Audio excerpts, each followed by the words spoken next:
nyaris seluruh wilayah di Kalimantan Selatan tersapu banjir besar. Banjir terparah terjadi di Kabupaten Banjar dan Tanah Laut, juga Kabupaten Hulu Sungai Tengah. Banjir juga terjadi di Kabupaten Tapin, Kota Banjarbaru, Balangan, termasuk Kota Banjarmasin.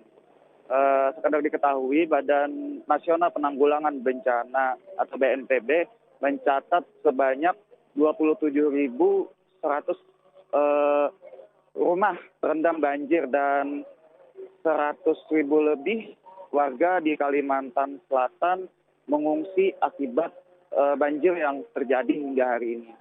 Dari data BNPB menjelaskan juga total kerusakan tersebut berasal dari 7 kabupaten kota yang terdampak banjir di Provinsi Kalimantan Selatan. Antara lain Kabupaten Tapin, Kabupaten Banjar, Kota Banjarbaru, Kabupaten Tanah Laut, Kabupaten Hulu Sungai Tengah, Kabupaten Balangan, dan Kabupaten Tabalong. BNPB juga menyebut banjir terjadi di Kabupaten Tapin sebanyak 112 rumah dengan 1.700 lebih jiwa. Terdampak dan mengungsi Kabupaten Banjar 14.000 lebih rumah dengan 51.000 lebih jiwa terdampak dan mengungsi. Sementara di Kota Banjarbaru ada 296 rumah dengan 622 jiwa terdampak dan mengungsi. Serta Kota Tanah Laut ada 8.249 rumah dengan 27.000 lebih jiwa terdampak dan mengungsi. Selanjutnya banjir juga terjadi di Kabupaten Balangan. Sebanyak 3.571 rumah dengan 11.800 lebih jiwa terdampak dan mengungsi.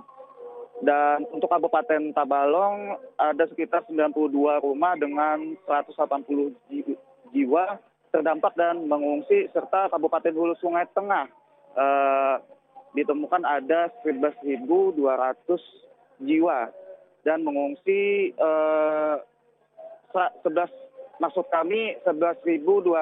jiwa yang mengungsi dan 64.400 jiwa yang terdampak. Selain itu terdapat juga korban yang meninggal dunia sebanyak 5 orang di Kabupaten Hulu Sungai Tengah. Setelah menerima laporan ini, BNPB juga langsung memberikan dan mendistribusikan bantuan logistik dalam mendukung upaya penanganan banjir di Kalimantan Selatan.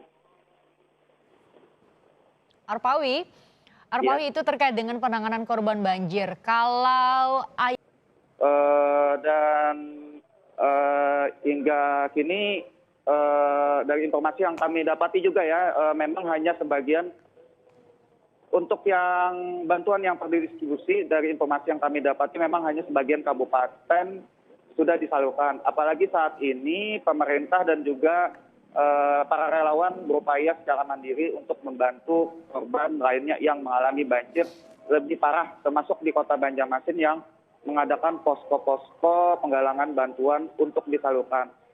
Hingga kini bantuan sedang diupayakan untuk sampai ke kabupaten kota lainnya. Sementara di Kabupaten Tanah Laut, akses menuju lokasi kian sulit. Ini menyusul terendamnya jalan pada hampir seluruh akses menjangkau lokasi yang kebanjiran. Meski begitu, penyaluran bantuan tak lantas terhenti. Dari informasi yang kami dapati, para relawan juga berusaha menyalurkan secara estafet menggunakan tali. Tak hanya itu juga, hingga hari ini salah satu poin penting yang terjadi pada musibah di Kabupaten Banjar, yaitu ambruknya jembatan Banua Anyar yang berada di Desa Mataramar. Akibat ambruknya jembatan ini, akses utama Jalan Trans Kalimantan penghubung Kabupaten Banjar ke Kabupaten Tapin dan beberapa kabupaten lainnya menuju ke Kalimantan Timur terputus. Nah, untuk sementara warga atau pelintas yang akan menuju baik dari Kota Matapura menuju Kota Rantau ataupun sebaliknya terpaksa tidak dapat lagi melewati Jalan Trans Kalimantan. baik, Nah, ya. Arpawi, terima kasih laporan Anda. Setidaknya